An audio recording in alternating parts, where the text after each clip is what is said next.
were trading with smaller size, we could set these all to lower numbers. However, if you're trading with bigger size, we could set these to 1 or 2 or 3 Solana, and you can actually do this up to 8 different times. So we can have 8 different presets that are completely ready for us whenever we need. Now, next up is the sell presets button, and this is similar, but this is just for selling.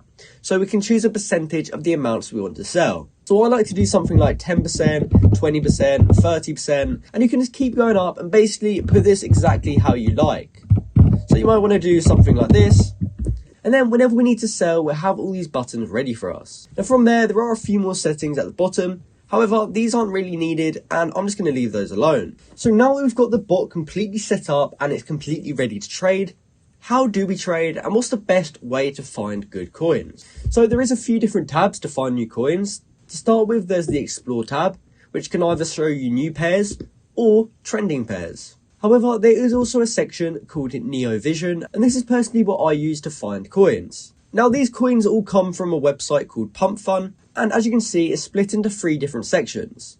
So we have new creations, which are coins that have just been created on Pump Fun. We then have about to graduate, which is coins which are about to reach the end of their bonding curve. And then we've got graduated, which is coins that have reached the end of their bonding curve and have now been migrated onto Radium. So let's just say we saw a coin that we like the look of. We could go ahead and click on this right here. And as you can see, it opens up the chart and all this other information such as the trades.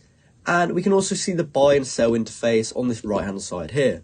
Now what I like to do is go to the time frame up here and just change it to 1 minute. And that allows us to see a more detailed picture of the chart. Now let's just say we saw this coin and we actually liked it and we wanted to buy a little bit.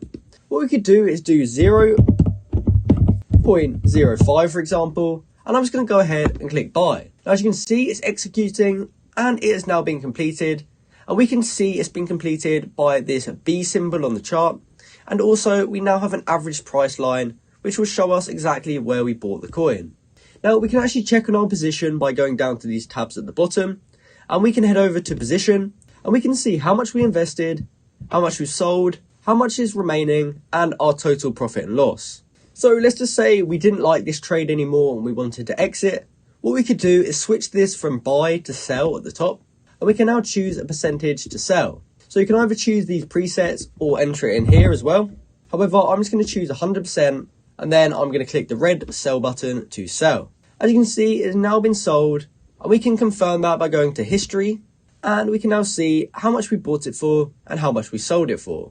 Now another thing you will have to pay attention to is the fees, and we can actually find these right under this buy and sell interface right here by clicking these options here. Currently, the buy and sell priority fee is set to 0.05, and this is what I personally like to keep it on, as it means that we won't be getting a load of failed transactions and our transactions will be going through. However, if you keep it at these current settings, that means that your fees will be $10 per buy and sell. So if you wanted to lower it to something less like 0.01 or 0.02, that will work. However, your transactions may be a little bit slower and they may take longer to go through. But if you are trading with smaller size like this account right here, I would recommend to lower it down or you will lose quite a lot of fees. So on this page, we can also see other stuff like the holders, and we can also see important information such as insiders holding. And as you can see, this coin has a ton of insiders, so this is actually not something that you'd want to stay in because this will eventually rug.